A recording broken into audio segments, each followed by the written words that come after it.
तो गाइज मैं हूं आयुष और आप देख रहे हैं रेसलिंग इंडिया। स्वागत है आपका आज की इस वीडियो में, जहां पे हम बात करने वाले हैं आज हुई AEW डायनामाइट के बारे में, जहां ऑल आउट की फॉल आउट हमें देखने को मिली और अब जानने को मिल चुका है कि भाई आगे की फ्यूड्स क्या हो सकती हैं, डैनियल ब्रायन की, CM पंक की और भी कई सारी चीजें गाइज जो कि आज शो पे इंटरेस्टिंग थी, उसके बारे में हम बात करेंगे।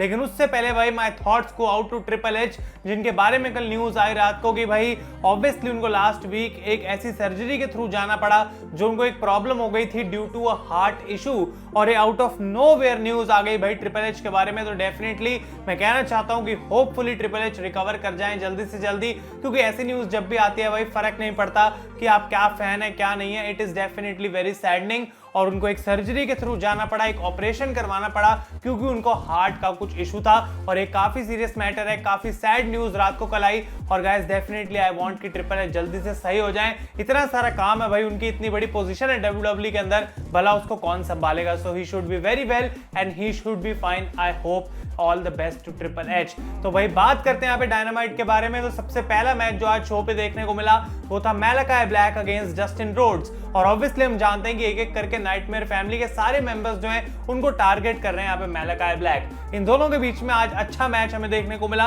और मैं कहना चाहता हूँ कि सिंसिनेटी ओहायो, जहां पे पहली बार AEW डायनामाइट हो रही थी, व्हाट एन अमेजिंग क्राउड, इतना मतलब कमाल का क्राउड आज के शो में हमें देखने को मिला। हर चीज पे वो रिएक्ट कर रहे थे, हर चीज के लिए वो चैंट कर रहे थे, और इसकी वजह से कुछ ऐसी मोमेंट्स जो कि उतनी अच्छी नहीं थी वो भी बेटर लग रही थी, क्योंकि क्राउड इतना ज्यादा हर चीज में इन्वॉल्व था।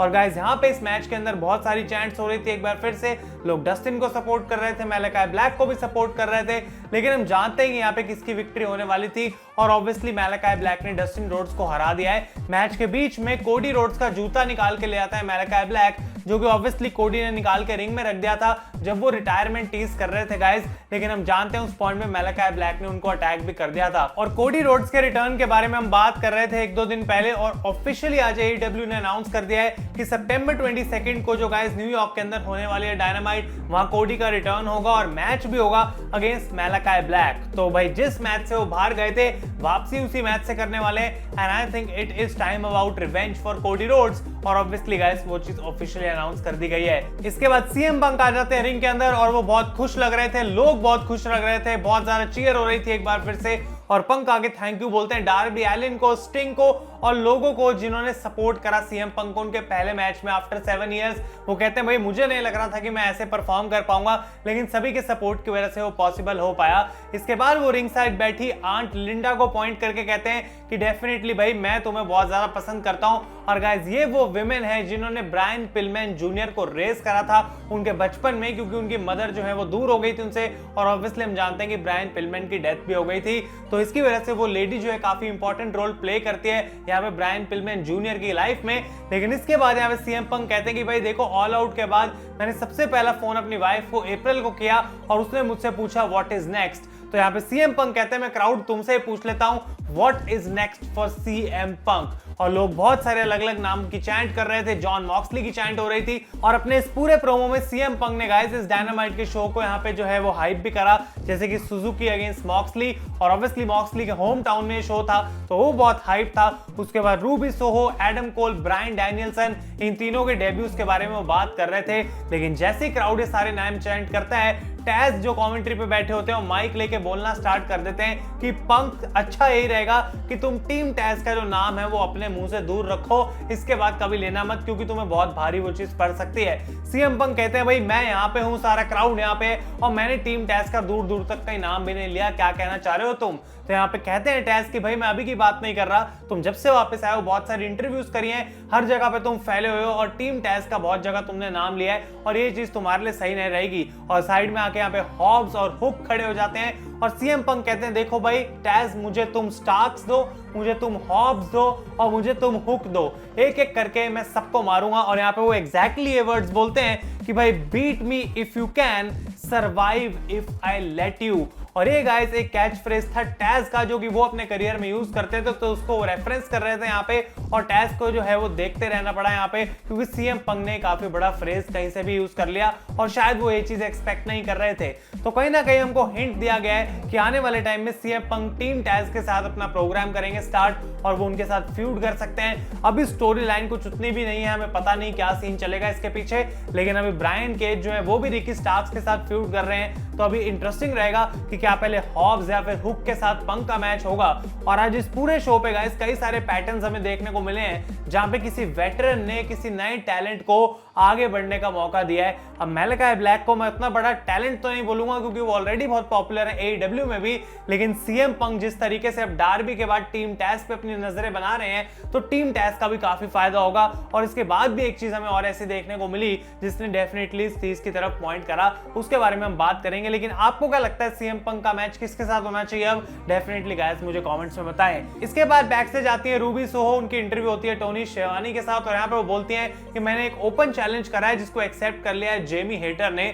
यहाँ पे ब्रिट बेकर आ जाती हैं और रूबी सोहो कहती हैं भाई देखो बहुत लोग ये बात भूल चुके हैं कि मैं वो बंदी थी जिसने ब्रिट बेकर को रेसलिंग से जो है हैंडशेक करवाया, इंट्रोड्यूस कराया है। और वो कहती हैं कि ब्रिट बेकर अपने आप को बहुत सारे नाम बुलाती हैं जिनमें से एक है the baddest bitch on the block, लेकिन अब मैं बता दूं कि I am the new one, लेकिन ये अब मेरा ब्लॉक बनने वाला है। तो ब्रिट बेकर ने गाइस यहाँ पे एक बहुत ही कमाल के लाइन बोली जिसको बहुत रिएक्शन भी मिला और वो कहती हैं एज अ हील यहाँ पे कि रूबी जब मैं तुमसे खत्म कर लूंगी अपना किस्सा और मैं तुम्हें हरा दूंगी तो तुम केटरिंग में वापस चली जाओगी, एक ऐसी जगह जहां पे तुमने पिछले 4 साल बिताए हैं। और यहाँ पे लोग इतना ज्यादा ओ कर रहे थे क्योंकि हम जानते हैं गाइस कि डेफिनेटली एक रेफरेंस थी WWE के जिस तरीके से बुकिंग करी गई रूबी राइट की, लेकिन एक बहुत बढ़िया हील लाइन थी यहाँ पे ब्रिट बेकर की तरफ से उनके कैरेक्टर के लिए और वो यहाँ से चली जाती हैं। इसके बाद गाइस हमें मैच देखने को मिलता है पावर हाउस हॉब्स का अगेंस्ट डांटे Martin and I don't know exactly कि ये मैच क्यों हो रहा था, क्या मैंने कहीं पे कुछ मिस कर दिया, लेकिन यहाँ पे जो है हॉब्स जीत जाते हैं डांटे मार्टिन से। एक बार फिर से 2 फ्रेश टैलेंट्स जिनको शो पे टाइम दिया गया, काफी अच्छा मैच उन्होंने यहाँ पे दिया। लेकिन आई थिंक कि अगर हॉब्स का मैचअप पंक के साथ होता है तो उनके लिए वो चीज काफी बढ़िया हो सकती है, उनके करियर को वो एलिवेट कर सकता है। एक ठीक मैच था लेकिन कुछ खास इसके पीछे रीजन मुझे लगा नहीं। इसके बाद हम बात करें तो बैक स्टेज मैट हार्डी खड़े होते हैं अपने ग्रुप के साथ और वो ऑरेंज कैसिडी के बालों के बारे में बात कर रहे होते हैं कि किस तरीके से बंदा हमेशा अपने बाल सवेरता रहता है और मुझे उसके बाल जो है वो छीनने, आई वांट योर हेयर। और ऑरेंज कैसिडी उसके रिप्लाई में कहते हैं Whatever। और आई थिंक ये कहीं ना कहीं एक टीज था, एक हेयर वर्सेस हेयर मैच का। आई डोंट नो क्या चल रहा है मैट हार्डी और बेस्ट फ्रेंड्स के बीच में। अगर AEW चाहती है कि मैं इस फ्यूड के अंदर इंटरेस्ट दिखाऊं, मेरे जैसे और लोग इंटरेस्ट दिखाएं, तो उनको थोड़ा और काम इसके ऊपर करना पड़ेगा। आई डोंट थिंक ये फ्यूड कहीं भी जो है वो इस समय इस लायक है कि मैं इसमें कुछ ज्यादा इंटरेस्ट दिखाऊं, तो डेफिनेटली इस पे काम करने की जरूरत है। इसके बाद गाइस इस शो की वन ऑफ द बेस्ट चीज देखने को मिली, if not the best. MJF आते हैं बाहर वार्डलो के साथ और भाई लोग सीधा चैंट कर रहे हैं you tapped out, you tapped out. और इस पूरे प्रोमो के अंदर MJF इतने ज्यादा खुंदक में लग रहे थे, मैं क्या बताऊं, मतलब उनका जो गुस्सा था ना बहुत ज्यादा रियल मुझे लग रहा था। और वो बात करते हैं किस तरीके से लोग सारे सिंसिनाटी में इतने बड़े कावर्ड्स हैं कि एक विक्ट्री जब वो नहीं ले पाए जेरिको के अगेंस्ट तो इतनी बड़ी बात बन गई। उससे पहले जब 3 बार उन्होंने जेरिको को ऑलरेडी हरा दिया था तब कुछ नहीं। और यहाँ पे वो अलग अलग तरीके से सिंसिनाटी की बेइज्जती मारते हैं कि कैसे बहुत बड़ा कचरे का ढेर है, it is the biggest dumpster fire, लोगों को वो अलग अलग तरीके से बोलते हैं। और उसके बाद वो गाइस यहाँ पे आ जाते हैं आंट लिंडा के ऊपर, जिनको ऑब्वियसली सीएम पंक ने इतने अच्छे से ट्रीट करा था, वो गले मिलके गए और यहाँ पे जो है MJF उनको उल्टा सीधा बोलना स्टार्ट कर देते हैं, उनकी बेइज्जती करते हैं। और इसके बाद गाइस वो ब्रायन पिलमैन जूनियर की सिस्टर को भी उल्टा सीधा बोलते हैं, उनकी लुक्स के बारे में बेइज्जती करते हैं। और इतनी सारी बेइज्जती सुनने के बाद ऑब्वियसली ब्रायन पिलमैन जूनियर को बाहर आना ही था, तो वो आते हैं और कमाल का प्रोमो उन्होंने भी कट करा और वो बोलते हैं MJF मुझे नहीं पता कि बचपन से तुम्हारे मुंह में जो है वो चांदी का चम्मच था और तुम्हें बहुत अच्छे से पला बढ़ा गया है और इसकी वजह से तुम्हें पता नहीं है, लेकिन सिंसिनाटी के बारे में मैं तुझे बता दूं कि कितने सारे बैड एसेस यहां से आते हैं, जैसे कि मेरे फादर ब्रायन पिलमैन, जॉन मॉक्सली, और ये वो नाम लेते हैं। ऑब्वियसली क्राउड इस पे बहुत ज्यादा चीयर करता है और ब्रायन पिलमैन काइंड ऑफ यहाँ पे चैलेंज कर देते हैं MJF को 1-on-1, 1-2 चीजें उल्टी सीधी उनके बारे में बोलते हैं और MJF कहते हैं तुम मुझे जो है वो माइक पे चैलेंज करने वाले हो। और इसके बाद MJF ने गाइस एक ऐसी चीज बोली जिसको सुन के ब्रायन पिलमैन जूनियर बिल्कुल फट गए और वो कहते हैं I am talking about your meth addicted mother. और उसके बाद वो एकदम से बैक ट्रैक करके कहते हैं sorry I am talking about Meloni. तो इसके बारे में आपको बता दूंगा इसकी मेथ एडिक्टेड, आई थिंक वो बात कर रहे थे किस तरीके से ब्रायन पिलमैन जूनियर की मदर जो है वो बहुत ज़्यादा एडिक्टेड थी और ऑब्वियसली वो उनके फादर को छोड़ के भी चली गई थी या फिर वो जो है उनकी डेथ के बाद उनसे अलग हो गई थी, सेपरेट हो गई थी। तो तो ये चीज जब उन्होंने बोली तो डेफिनेटली बहुत ज्यादा खुंदक में आ गए थे यहाँ पे ब्रायन पिलमैन। वो आ गए थे रिंग के अंदर और एमजेएफ और ब्रायन पिलमैन के बीच में यहाँ पे वार्डलो आगे खड़े हो जाते हैं और एमजेएफ वार्डलो को कहते हैं भाई सुनो, तुम सिंपल सी बात है, क्या तुम मेरी मदद करोगे जैसे तुमने संडे को करी थी। एक बहुत बड़ा उन्होंने सार्कास्टिक थ्रो करा उनकी तरफ और वो कहते हैं वार्डलो तुम चुपचाप साइड में जाओ और अपना प्रिटी फेस लेके खड़े हो जाओ जिसके लिए तुम हर हफ्ते यहाँ पे आते हो।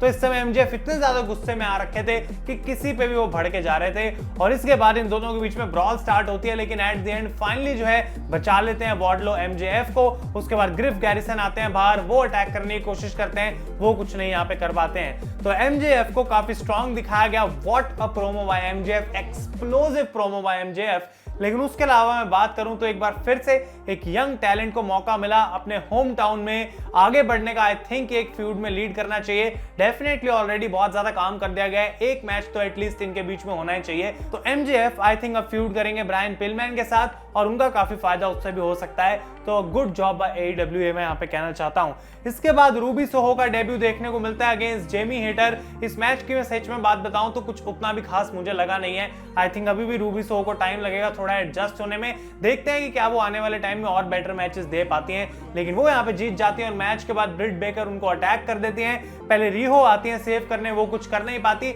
लेकिन फाइनली क्रिस स्टैटलैंडर बाहर आती है स्टील चेयर लेके और वहां से ब्रिट बेकर को भागना पड़ जाता है। तो ऑब्वियसली गाइस अब रूबी सोहो का मैच होगा यहाँ पे ब्रिट बेकर के साथ फॉर द टाइटल। अभी कब वो मैच देखने को मिलेगा उसकी अनाउंसमेंट हमें नहीं जानने को मिली है। इसके बाद शॉन स्पियर्स और एफटीआर का मैच होता है डार्क ऑर्डर के साथ और यहाँ पे दो इंपॉर्टेंट चीजें देखने को मिली। मैच एवरेज था, फिर से ये नहीं कहूंगा कि बहुत ही ज्यादा कमाल का था, लेकिन शॉन स्पियर्स एफटीआर इस मैच को जीत जाते हैं। मैच के बाद डार्क ऑर्डर के बीच में आपस में लड़ाई हमें देखने को मिली जो कि थोड़ा सरप्राइजिंग है। काफी समय से इनके बीच में क्रैक्स दिख रहे हैं और क्या ब्रेव आए तो सुपरस्टार होगा जो फाइनली आके इस ग्रुप को एक बार फिर से सही कर पाएगा, वो देखना इंटरेस्टिंग रहेगा। लेकिन साथ के साथ टली ब्लैंचार्ड ने चैलेंज कर दिया गाइस डार्बी एलिन को और वो कहते हैं कि भाई तुम शॉन स्पियर्स से लड़ो और स्टिंग शायद फ्यूचर में एक और बार मैं तुमसे भी लड़ना चाहूंगा। तो आई डोंट नो एईडब्ल्यू यहाँ पे क्या दिखाना चाह रही है, लेकिन आने वाले हफ्तों में गाइस हमको पता लग जाएगा। इसके बाद हम बात करते हैं तो द एलीट आ जाती है बाहर और यहाँ पे वो बात करते हैं किस तरीके से केनी ओमेगा ने प्रो रेसलिंग इलस्ट्रेटेड की लिस्ट को टॉप कर दिया है। टॉप 500 में नंबर 1 पे वो हैं और नंबर 2 पे रोमन रेंस है,